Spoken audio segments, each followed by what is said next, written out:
오늘 받으실 하나님의 말씀은 신약 성경 로마서 1장 14절에서 16절입니다. 로마서 1장 14절에서 16절까지 말씀을 우리 다 같이 합독하도록 하겠습니다. 같이 한번 읽습니다. 시작. 헬라인이나 야만이나 지혜 있는 자나 어리석은 자에게 다 내가 빚진 자라. 그러므로 나는 할 수 있는 대로 로마에 있는 너희에게도 복음 전하기를 원하노라. 내가 복음을 부끄러워하지 아니하노니 이 복음은 모든 믿는 자에게 구원을 주시는 하나님의 능력이 됨이라. 첫째는 유대인에게요 또한 헬라인에게로다. 아멘. God is good all the time. I'm nothing with God. 아멘. 우리는 하나님 없이는 1분 1초도 살 수 없는 연약한 인생입니다. 그러나 하나님이 함께 하시면 능치 못함이 없는 그 믿음의 사람은 하나님의 도우심을 경험할 수 있는 그 모든 부분들을 여러분들이 다 경험하시기를 주 예수 그리스도의 이름으로 축원합니다. 오늘은 뜻을 정한 인생 123번째 시간으로 빚진 자 두 번째 시간을 갖기를 원합니다. 이미 지난 4월 달에 빚진 자라는 제목을 가지고 설교를 했었습니다. 오늘 같은 본문을 가지고 또 같은 맥락을 가지고 하나님의 말씀을 증거할 때에 좀 다른 내용을 뒷받침하면서 다시 한번 이 시대에 우리가 어떻게 살아가야 될 것인지를 좀 깨달을 수 있는 그런 은혜의 시간이 되었으면 좋겠습니다. 우리 한번 옆에 계신 분들한테 우리 빚진 자의 마음으로 살아갑시다 라고 한번 인사해 볼까요? 시작. 우리 빚진 자의 마음을 가지고 살아가십시다. 아멘. 빚진 자의 마음으로 살아가게 되면 온 세상이 밝아질 겁니다. 빚진 자의 마음으로 살아가시게 되면 가정 가운데 평화가 올 겁니다. 빚진 자의 마음을 가지고 살아가시게 된다면 여러분들의 심령 가운데 기쁨이 넘쳐날 겁니다. 오늘 그런 모습 속에서 빚진 자 두 번째 시간을 가지고 다시 한번 하나님께서 4월달, 오늘 7월달이지 않습니까? 4, 5, 6, 7, 이 3, 4개월 안에 하나님께서 다시금 우리들에게 뭔가 각자 누군지는 모르겠지만 우리 모두였으면 좋겠습니다. 내가 이 땅에 어떻게 살아가야 될 것인지, 빚진 자의 모습으로 살아간다는 것이 어떤 것인지 다시 한번 깨닫고 살아갈 때 하나님께서 분명히 일해 주시리라 믿습니다. 빚은 크게 세 가지로 볼 수 있습니다. 돈을 빌려 쓰는 경제적인 빚이 있고요. 인간관계에서 성립하는 사랑의 빚이 있고요. 주님과의 관계에서 비롯된 복음의 빚이 있습니다. 여러분들은 어떤 빚을 지셨습니까? 돈을 빌려 쓰는 경제적인 빚이 있는 사람이 있으십니까? 아니면 인간관계 속에서 성립하는 사랑의 빚이 진 사람이 있습니까? 주님의 관계 속에서 비롯된 복음의 빚을 지신 분이 계십니까? 한번 생각해 볼까요? 이 세 가지 중에 나는 다 빚졌습니다. 경제적인 빚도 졌고 인간관계에서 성립하는 사랑의 빚도 졌고 그리고 복음의 빚도 졌습니다 하시는 분이 있으면 손 한번 들어봐봐요. 나 이 세 가지 다 빚졌습니다. 돈 달라고 안 그럴게요. 그래요. 나는 두 가지 빚졌습니다 하시는 분 손 한번 들어보세요. 나는 이 중에 셋 중에 두 가지 좀 빚졌습니다. 그래요. 아마 경제적인 빚을 지지 않은 분은 인간관계 속에서 성립되는 사랑의 빚도 졌고 또 예수 믿는 사람이기 때문에 하나님으로부터 또 복음의 빚을 졌다라고 생각합니다. 근데 이 세 가지 중에 저는 한 가지만 빚졌습니다 하는 분, 한 가지만 빚졌습니다. 그런데 그 한 가지가 첫 번째 것, 경제적인 빚만 졌습니다. 나머지는 빚 안 졌습니다 하시는 분 혹시 계십니까? 이건 좋은 건 아니라고 저는 생각합니다. 여러분, 우리가 인간관계를 살아가면서 특히 경제적인 부분들 속에서는 저는 여러분들이 빚지지 않았으면 좋겠습니다. 빚진 사람은 아멘 해야 될 텐데 경제적인 부분들 속에서 빚지지 않았으면 좋겠습니다. 이왕이면 구워주는 사람이 돼야지 구임 받는 사람이 되지 않았으면 좋겠습니다. 그래서 이 부분들은 여러분들 기도하십시오. 하나님, 내가 이 땅에 살아가면서 경제적인 빚을 좀 지지 않게 해주십시오. 오히려 남을 도와줄 수 있는 사람 되게 해주십시오라고 기도하십시오. 여러분, 구제하는 사람들도요, 하나님께서 물질을 주시니까 구제할 수도 있는 거거든요. 이 왕이면 하나님, 내가 가난해져서 늘상 이 은행에 빚 빌도록 하고 저 사람한테 빚 빌리고 뭐 이런 부분들이 아니라 하나님 주신 물질 가지고 내가 마음껏 구제하게 해주십시오. 하나님 주신 물질 가지고 마음껏 선교하게 해주십시오. 그런 마음의 소원함을 가졌으면 좋겠습니다. 아멘. 인간관계에서 성립하는 사랑의 빛은 저는 졌으면 좋겠어요. 인간관계 속에서 성립되는 그 사랑의 빛, 우리들 가운데 그런 친구 있어요. 이번에 내 생일이고 다음에는 너 생일이잖아. 그런데 우리 차라리 안 주고 안 받자라고 얘기하는 그러한 친구들이 있거든요. 여러분, 이건 좋은 부분들은 아닌 것 같아요. 주고 받는 게 더 좋지. 야, 계산해 보니까는 이번 달은 내 생일이 있고 다음 달엔 너 생일이 있는데, 야, 이거 서로 귀찮으니까 우리 안 주고 안 받자. 여러분, 인생 그렇게 살아가지 마십시오. 안 주고 안 받는 것보다 주고 받는 게 더 좋습니다. 그래서 이 왕이면 인간관계 속에서는 사랑의 빛을 좀 많이 받으시고, 그러고 나서 사랑의 빛만 받지 마시고 사랑의 빛도 좀 갚아 나가십시오. 그럼 얼마나 더 아름답습니까? 그러고 나서 제일 중요한 건 이 주님과 관계 속에서 비롯된 이 복음의 빛은 우리 모두가 다 졌으면 좋겠습니다. 이 복음의 빛을 진 자가 되었으면 좋겠습니다. 그래서 특히 오늘 이 세 가지 빛 중에서 저는 복음의 빛진 자의 모습을 설교하기를 원합니다. 오늘 사도 바울은 본문을 통해서 자기 자신을 설명하는데 나는 빛진 자라고 소개를 하고 있습니다. 우리 본문 14절 한번 같이 읽어볼까요? 같이 한번 읽습니다. 시작. 헬라인이나 야만이나 지혜 있는 자나 어리석은 자에게 다 내가 빚진 자라. 사도 바울은 자기 자신을 소개하되 나는 빚진 자다라고 이야기를 합니다. 우리가 알고 있듯이 사도 바울은 과거 예수 믿는 사람들을 핍박하고 죽였던 사람입니다. 할 수만 있다면 더 많은 그리스도인들을 핍박하는 게 사명이었습니다. 할 수만 있다면 예수 믿는 사람들을 더 죽이고 핍박하는 것이 이 사울의 사명이었습니다.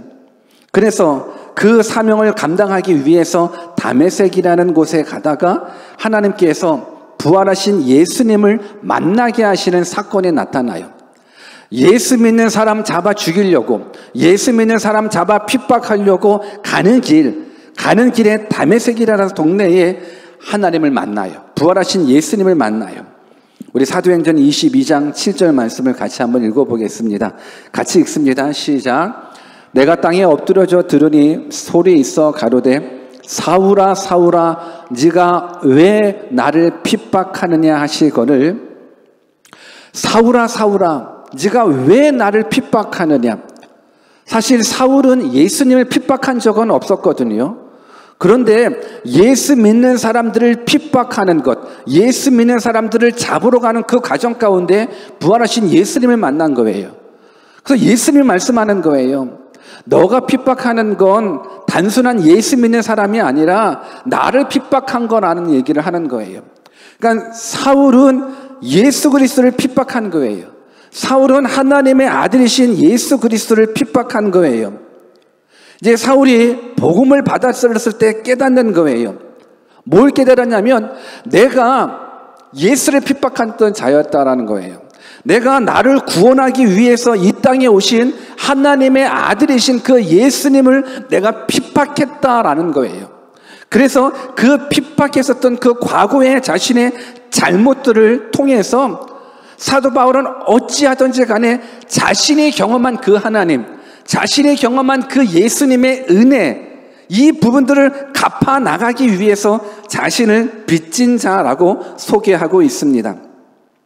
더 나아가서 이 사도 바울은 예수님을 만나기 전에, 복음이 무엇인지 듣기 전에 율법으로 말미암아 구원받는 줄 알았어요.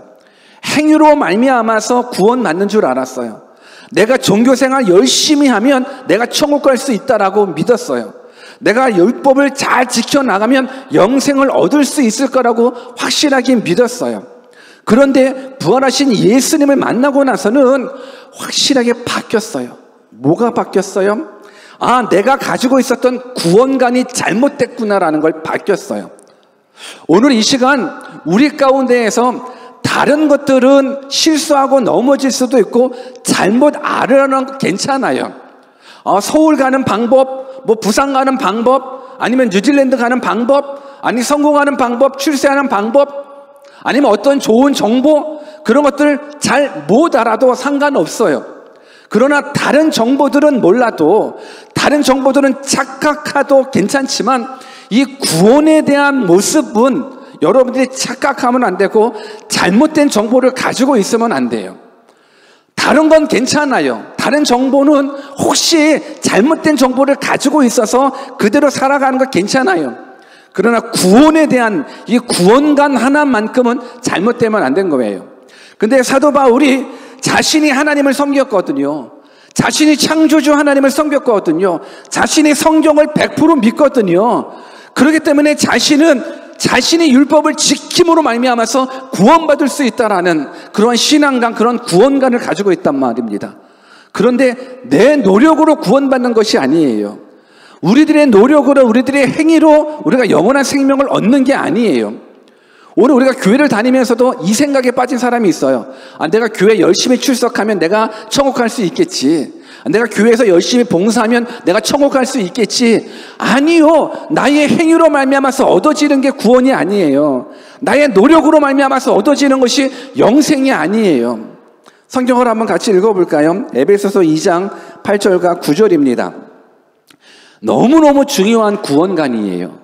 그러니까는 여러분들이 정말로 이 시간에 눈 크게 뜨시고 귀 활짝 열어서 이 하나님의 말씀을 들으십시오. 그리고 이 하나님의 말씀을 읽을 때 이것이 바른 구원관이구나를 깨달으시기를 바라겠습니다.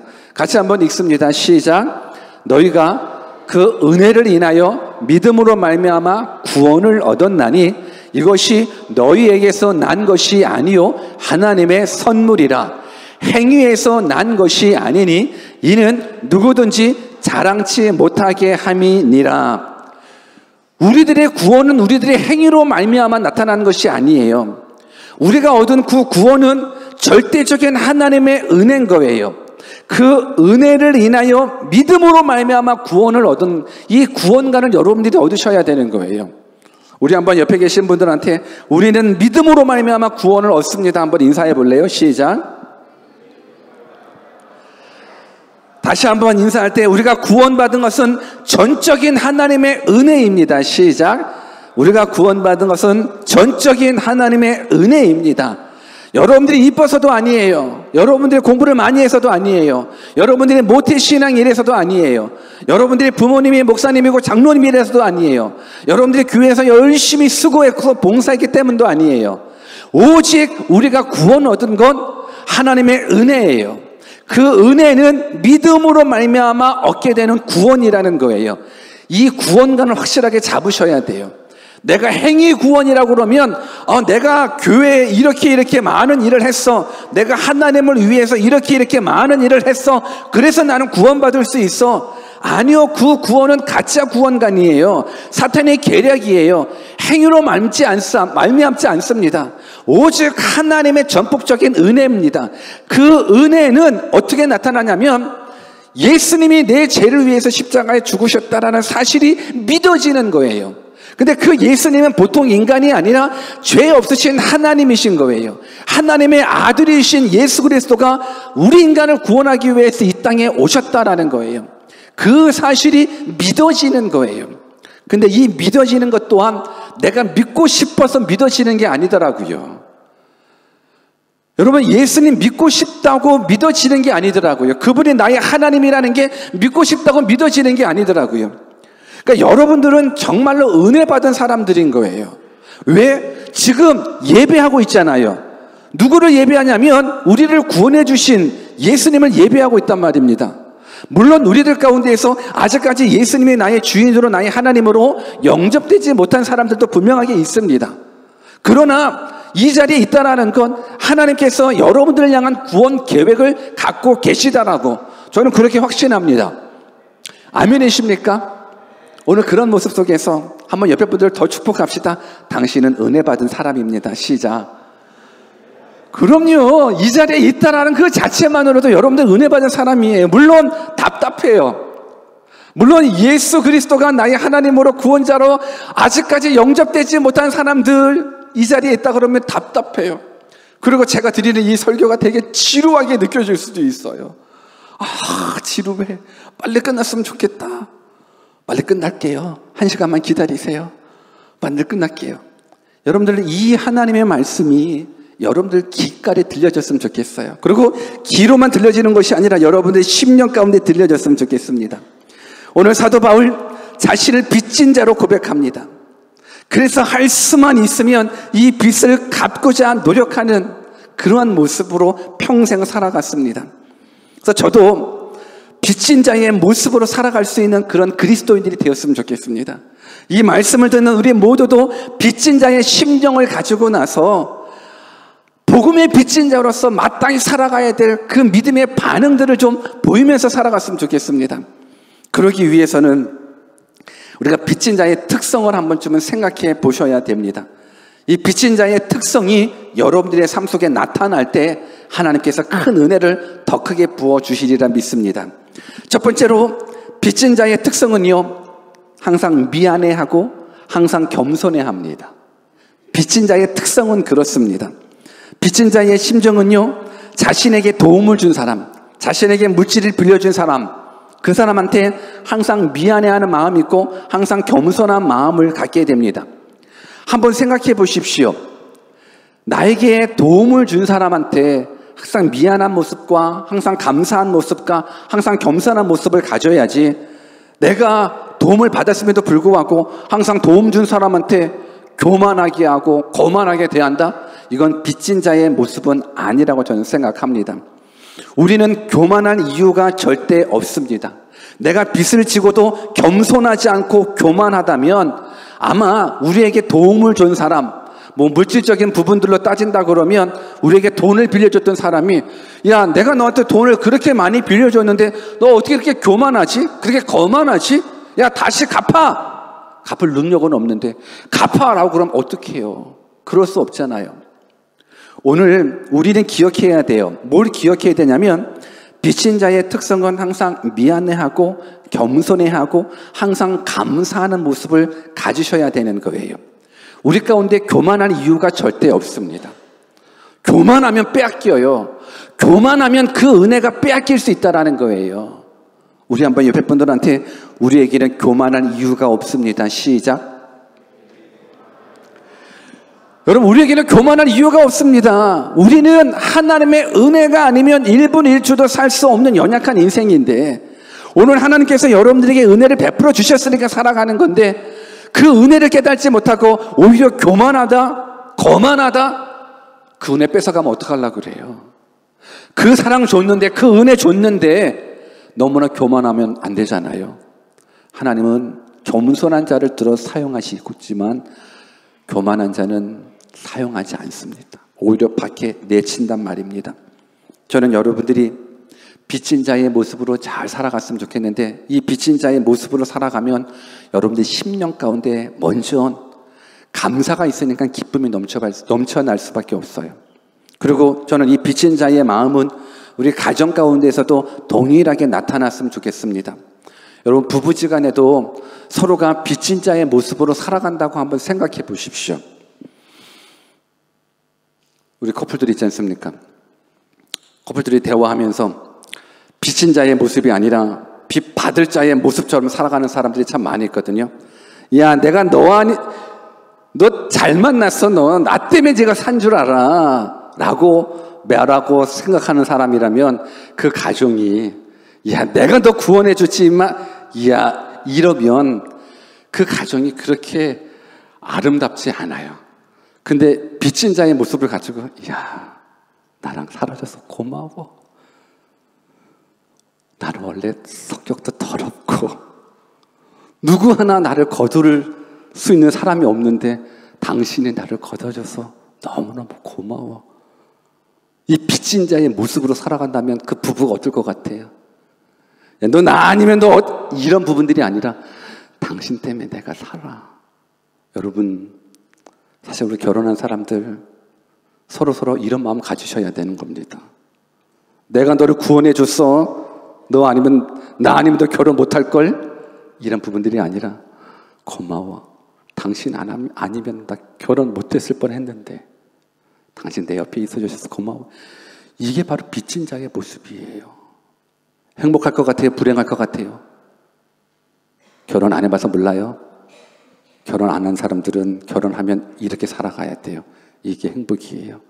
저는 부모 자식 간에도 빚진 자의 모습을 가지고 살아간다면 그 부모 자식 간에도 얼마나 아름다울까 생각해 봅니다. 아빠가 내게 해준 게 뭐가 있어? 엄마가 나한테 해준 게 뭐가 있어? 이런 애들은 때려야죠.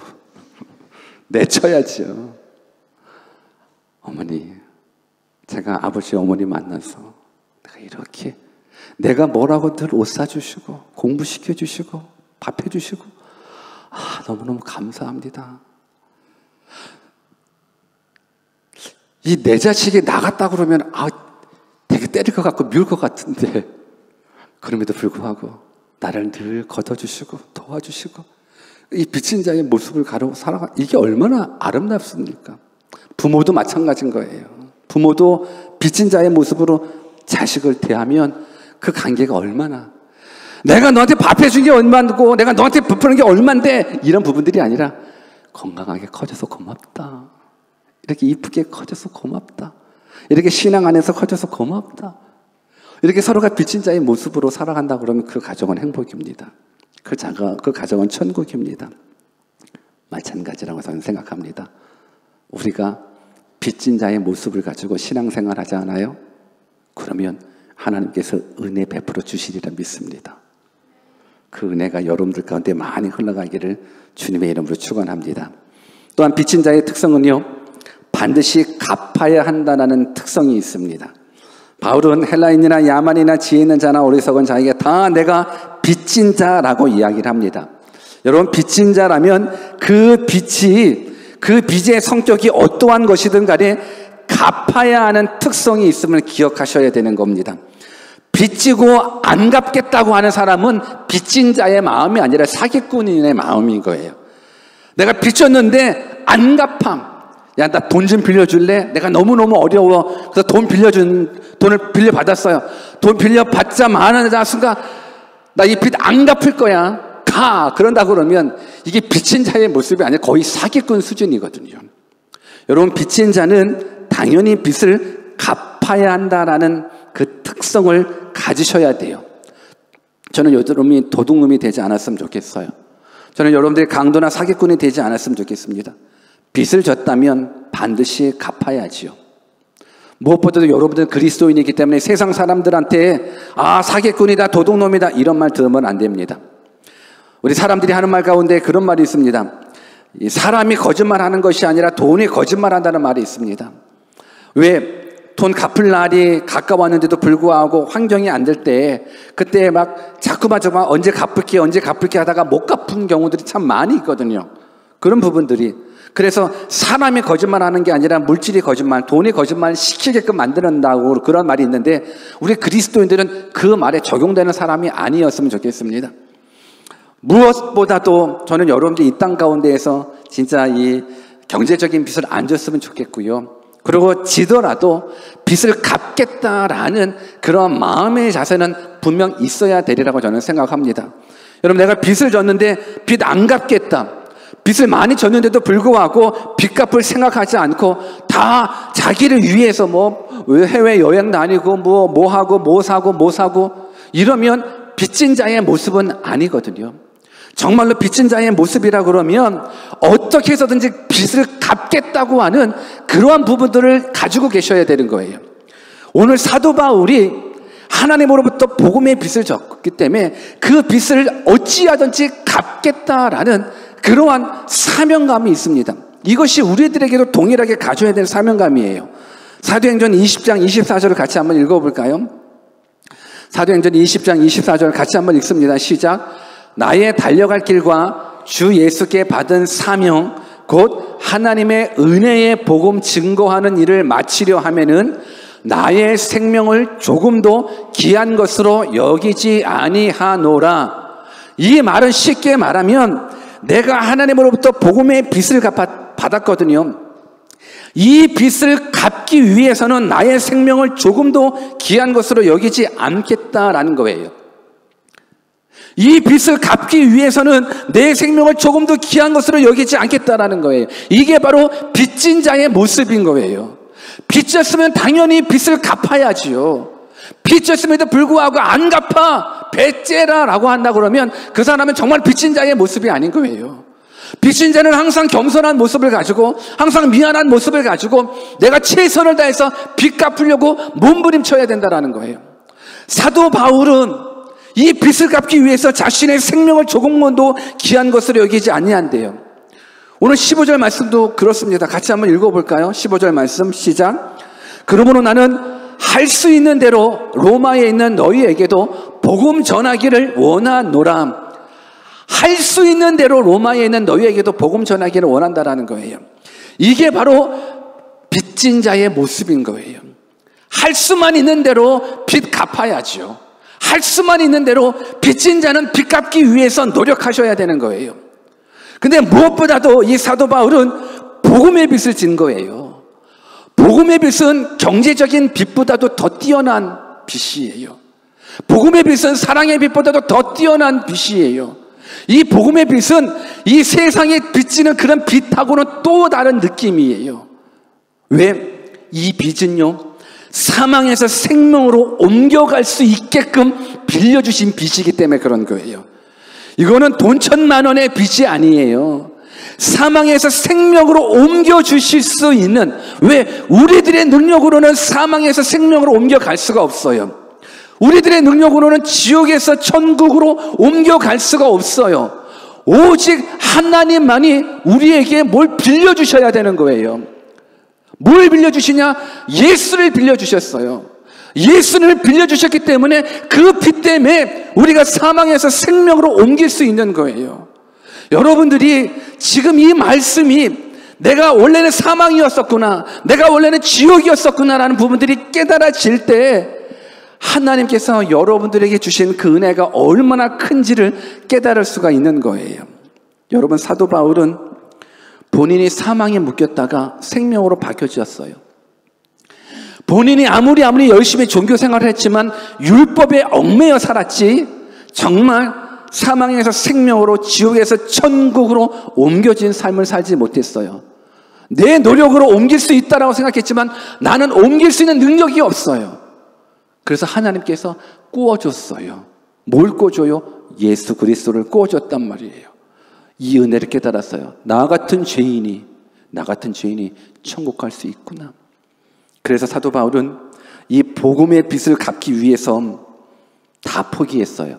로마 시민권도 포기하고, 안정된 생활도 포기하고, 명예도 포기하고, 심지어는 결혼조차도 포기하고, 오직 복음을 증거하는 일에, 복음의 빚을 갚는 일에 최선 다하며 살았습니다.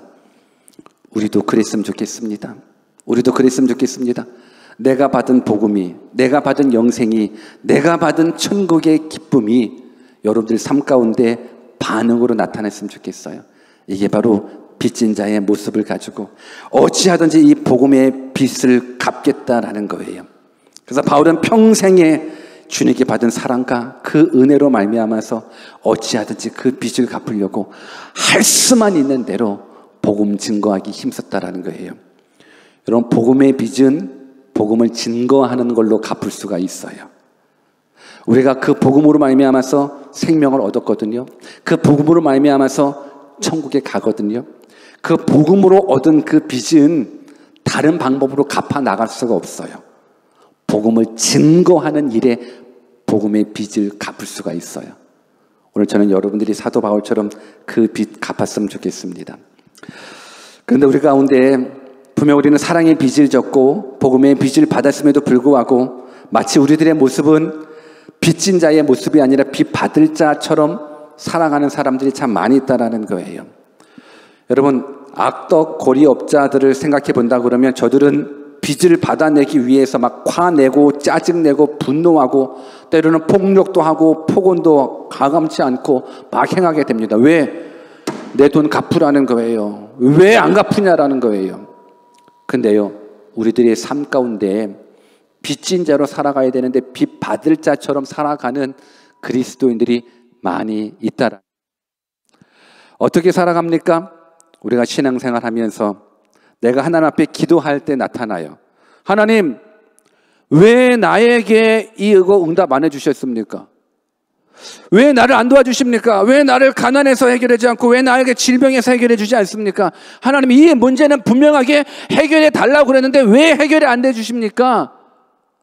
여러분, 우리들의 기도가 그럴 수 있다는 거예요. 하나님 앞에 요청하는 거예요. 하나님, 내가 이번 시험에 꼭 합격해 달라고 그랬었죠. 근데 내가 왜 떨어졌습니까? 하나님, 내가 이번에 꼭 집 사게 해달라고 말씀드렸는데 왜 또 집을 못 사게 만들었습니까? 왜 경매에서 왜 넘어지게 합니까? 하나님, 왜 내가 이 병 고쳐달라고 하는데 왜 안 고쳐줍니까? 여러분, 이렇게 기도한다면 빚진 자의 모습이에요? 빚 받을 자의 모습이에요? 여러분, 분명히 우리는 하나님으로부터 큰 빚을 받는 사람이란 말이에요. 어마어마한 생명의 빚을 받은 사람이란 말입니다. 그런데 우리 삶 가운데, 우리가 신앙생활한 가운데에 늘상 원망과 불평이 나고 짜증이 나고 그렇다고 그러면 이거는 빚진 자의 모습이 아니라 빚 받을 자의 모습으로 살아가는 사람들인 거예요. 하나님, 왜 응답 안 해주십니까? 왜 안 책임져 주십니까? 하나님은 여러분들을 사랑하시는데 우리들의 기도의 내용을 잘 들어보십시오. 여러분들의 삶의 태도도 마찬가지입니다. 항상 하나님은 여러분들에게 좋은 거 주시기를 원하시는 하나님이십니다. God is good all the time입니다. 그런데 금방 내 삶 가운데 어려움이 찾아왔다고, 왜 나에게 이런 어려움을 주시냐고 원망하고 불평한다 그러면 하나님의 신실하심을 믿지 못한 까닭인 겁니다. 왜 나에게 이런 아픔을 주시냐고 여러분들이 하나님 앞에 원망했다면 이건 빚진 자의 모습이 아니라 빚 받을 자의 모습으로 살아가고 있다는 거예요. 여러분, 우리는 분노가 아니라 감격이어야 됩니다. 우리는 불평과 원망이 아니라 감사여야 됩니다. 이것이 바로 빚진 자의 마음을 가지고 살아가는 사람인 겁니다. 여러분, 분노하지 마십시오. 불평하지 마십시오. 원망하지도 마십시오. 평생 감사함으로 사랑의 빚을 갚고 복음의 빚을 갚는 저와 여러분들 되기를 주 예수 그리스도의 이름으로 축원합니다. 마지막으로 한 가지만 더 얘기하고 마치기를 원하는데, 사도 바울은 빚진 자의 마음을 가지고 그 빚을 갚기 위해서 구체적으로 실천하고 있는 게 있습니다. 이것이 아까 말씀드린 대로 복음을 증거하는 거예요. 복음의 빚을 진 사람은 복음을 증거하면서 갚아 나갈 수 있습니다. 우리 본문 16절 말씀을 같이 한번 읽어볼까요? 왜 복음인가? 같이 한번 읽습니다. 시작. 내가 복음을 부끄러워하지 아니하노니 이 복음은 모든 믿는 자에게 구원을 주시는 하나님의 능력이 됨이라. 첫째는 유대인에게요 또한 헬라인에게로다. 내가 복음을 부끄러워하지 않는 거예요. 왜? 이 복음은 모든 믿는 자에게 구원을 주시는 하나님의 능력이 되기 때문에 그래요. 그래서 사도 바울은 복음을 절대로 부끄러워하지 않았습니다. 사도 바울은 복음을 증거하기 위해서 생명 내걸고 사역했습니다. 왜요? 이 복음의 능력이기 때문에 그렇습니다. 여러분들이 듣는 이 복음은 능력입니다. 여러분들이 매 주일날마다 듣는 이 예수 그리스도 십자가의 은혜, 이 복음은 능력인 거예요. 단순한 말이 아니에요. 능력이에요. 무슨 능력이에요? 여러분들을 사망에서 생명으로 옮겨줄 능력인 거예요. 여러분, 우리가 이 땅에 살아가는 것, 지금은 백세수를 누린다라고 생각하겠지만 사실 백세수 얼마 되지 않습니다. 여러분들 남은 인생을 한번 생각해 보십시오. 몇 년 남았습니까? 여러분, 우리가 살아가는 인생이 그렇게 긴 인생은 아닙니다. 그 이후를 생각하셔야죠. 그 이후를 생각하셔야죠. 우리가 살아가는 인생은 너무너무 짧습니다. 분명히 우리는 기억하셔야 되는 게, 우리는 영생이 있습니다. 예수 믿는 사람들은 영생이 있습니다. 복음은 영생이 없는 자들에게 영생이 있음을 알게 하는 거고, 영생이 그에게 적용되는 것이 그게 복음인 거예요. 우리에는 영원한 생명이 있습니다. 우리 한번 요한 1서 5장 13절 말씀을 같이 읽어볼까요? 같이 한번 읽어봅시다. 시작. 내가 하나님의 아들의 이름을 믿는 너희에게 이것을 쓴 것은 너희로 하여금 너희에게 영생이 있음을 알게 하려 함이라.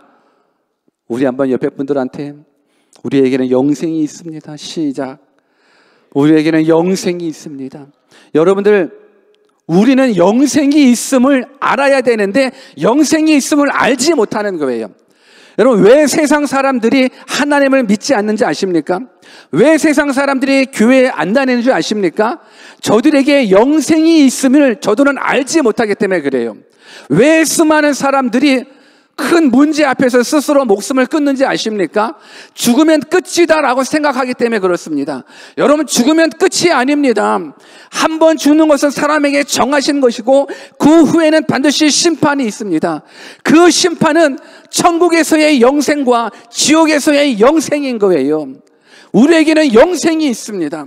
성경이 우리에게 기록되어 있는 이유는 우리로 하여금 영생이 있음을 알게 하려 함이라는 거예요. 제가 여러분들에게 복음을 증거하는 이유, 제가 여러분들에게 설교하는 이유는요, 영생이 있음을 알게 하기 위함인 거예요. 그래서 영생이 있음을 아는 사람, 영생이 있음을 확실하게 믿는 사람은요, 이 땅에 가치를 많이 두지 않아요. 영생이 있음을 믿는 사람은 이 땅에 소망 두지 않아요. 여러분, 이 땅은 잠시 잠깐 안개와 같이 있다 사라지는 이 땅이에요. 이 땅에 소망 많이 두지 않아요. 영생이 있음을 믿는 사람, 영생을 확신하는 사람은 우리들의 소망은 저 천국인 거예요. 여러분들 여행하다가, 여러분들 3박 4일 여행하다가 그 여행지에 여러분들의 모든 재산들을 다 쏟아부어서 집 짓는 사람 봤습니까? 거기에 이 멋지고 이쁜 가구들 다 장식하는 사람들 봤습니까? 한번 생각해 보십시오. 여러분들이 로또로에 한번 캠프 갔다 생각해 보십시오. 로또로에 캠프 갔어요. 그 모텔에 갔어요. 근데 모텔이 별로예요. 이거 모텔이 별론데. 그래서 내가 가지고 있는 전 재산을 털어가지고 내가 묵는 그 방에 뭐 침대도 바꾸고 텔레비전도 바꾸고 그런 사람 있습니까? 없어요. 왜요? 거기는 잠시 잠깐 내가 머무는 곳이기 때문에. 여러분, 이 세상은 잠시 잠깐 머무는 곳이에요. 너무 여러분들의 가치가 세상에 집중되지 않았으면 좋겠습니다. 여러분들 영생을 소유한 사람이에요. 아멘이십니까? 영생이 있음을 알게 하려고 성경에 기록되어 있다는 거예요. 영생이 있음을 알게 하려고 제가 여러분들을 위해서 한국 땅에서 뉴질랜드 온 거잖아요. 뭐 하려고? 영생이 있음을 알게 하려고. 여러분, 영생이 있어요. 여러분, 영생이 있습니다. 죽으면 끝이 아니에요. 우리 한번 옆에 분들한테 영생이 있습니다. 시작. 영생이 있습니다. 영생이 있습니다. 그렇기 때문에 우리가 영생의 가치를 깨달아 아셔야 되는 거예요. 여러분들, 저는 이 부분들을 가지고 이렇게도 한번 생각해 봤었어요. 내가 너희들에게 영생이 있음을 알게 하려 한다는 이 말씀과 더불어서 내가 너희들에게 100억이 있음을 알게 하려고 왔다라는 거하고, 여러분들 어떤 것이 더 훅 와닿습니까? 영생이 있음을 알게 하려 함이라는 이 말씀과 너희들 알지 못하지만 너희에게 100억이 있어 라는 것을 알게 하는 거하고 뭘 잡으시겠습니까? 생각해 보십시오. 뭐가 더 여러분들 귓가에, 뭐야? 내가 100억이 있었어? 100억이 있었는데 내가 왜 이렇게 지금 구질구질하게 살지? 여러분들, 영생이 있음을 알게 하는 것과 100억이 있음을 알게 한다는 것, 사실 뭘 취하고 싶습니까? 뭘 가고 싶습니까? 솔직히 얘기해 봐봐요. 안 잡아먹을게. 여러분, 우리는 귓가에 100억이 있음을, 너는 모르지만 너 이름 앞에, 너 이름으로 된 계좌에 너 100억이 있어. 내게 100억 있어. 우와! 이거에 더 놀라고 이거에 더 감격하는지 너 몰랐지? 너에게 영생이 있어. 영생 얻는 길 내가 가르쳐줄게. 정말로? 영생 얻을 수 있는 길이 있어? 뭐가 더 놀랍습니까? 어찌 영생과 100억이 어찌 영생하고 비교할 수 있겠습니까? 근데 우리는 100억이 있음을 알게 하려 합니다라는 모습 속에 더 기뻐할 수 있을 거예요. 왜? 우리들은 영생이 있음을 알지 못하기 때문에 그래요. 영생이 있음을 알지 못하는 사람은 이 땅의 가치 기준에 살아가요.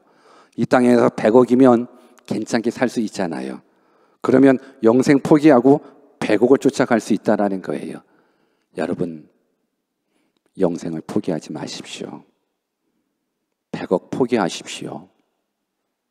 이때 아멘 해야 되는데, 여러분 100억이 아니라 100조를 준다 할지라도 그 물질은 우리가 죽어서 가지고 갈 수 있는 게 아니에요. 저는 여러분들이 영생 얻는 자가 되었으면 좋겠습니다. 영생을 얻었습니다. 복음의 빛을 진 사람입니다. 이 영생이 있음을 이제 증거해야 되지 않겠습니까? 여러분, 내가 믿음 지킨다라는 게 뭘까요? 저는 디모데후서 4장 7절 말씀을 참 좋아합니다. 사도 바울의 마지막 고백인 거예요. 내가 선한 싸움 다 싸웠다. 내가 달려갈 길 다 마쳤다. 나 믿음 지켰다. 이 고백을 한 거거든요. 과연 믿음을 지켰다라는 게 무슨 의미일까? 주의 성수하는 거 믿음 지켰다. 당연히 주의 성수하는 거 믿음 지켜야죠. 11조 생활하는 게 믿음 지키는 거다. 당연하겠죠. 왜? 믿음 지켜야죠. 물질의 주인은 하나님이시라는 그 믿음을 가지고 고백하는 거니까. 근데 이것이 믿음 지켰다라고 얘기할 그게 아니에요. 사도 바울은 주의 성수를 위해서 살지 않았어요. 사도 바울은 11조 생활을 위해서 살지 않았어요. 이건 기본이에요. 시간의 주인을 인정하는 것, 물질의 주인을 인정하는 건 이건 기본이에요. 사도 바울이 평생에 무엇을 위해 살아갔습니까? 사도 바울은요, 복음을 위해서 살아갔습니다. 복음을 증거하는 일에는 자신의 생명조차도 아까워하지 않았습니다. 왜? 복음의 빛을 진 사람이기 때문에 그렇습니다. 우리는 영생을 얻은 사람입니다. 하나님께서 예수님을 빌려주시지 않았다 그러면 우리 천국 갈 수 있는 기회가 없습니다. 여러분들, 하나님이 예수님을 빌려주셨습니다. 그 예수님이 우리 대신 십자가에 죽으셔서 내 죄를 용서해 주셨습니다. 그래서 우리는 빚진 자입니다. 여러분, 믿음 지키십시오. 복음의 빛은 복음 증거하는 것으로 갚아 나갈 수 있습니다. 여러분들의 시간이, 여러분들의 물질이, 여러분들의 재능이 오직 복음을 증거하는 일에, 복음을 선포하는 일에 다 사용되어서 빚진 자의 모습으로 살아 하나님께 영광 올리시기를 주 예수 그리스도의 이름으로 축원합니다. 같이 한번 기도하겠습니다. 여러분들은 지금 빚진 자처럼 살아가십니까? 아니면 빚 받을 자처럼 살아가십니까? 여러분들의 가정생활도, 여러분들의 부부생활도, 여러분들의 교회생활도, 여러분들의 신앙생활도, 여러분들의 인생도 빚진 자처럼 살아가십니까? 아니면 빚 받을 자처럼 살아가십니까? 오늘 이 시간 빚진 자처럼 살아가시기를 바랍니다. 항상 그 은혜를 생각하며 살아갔으면 좋겠습니다.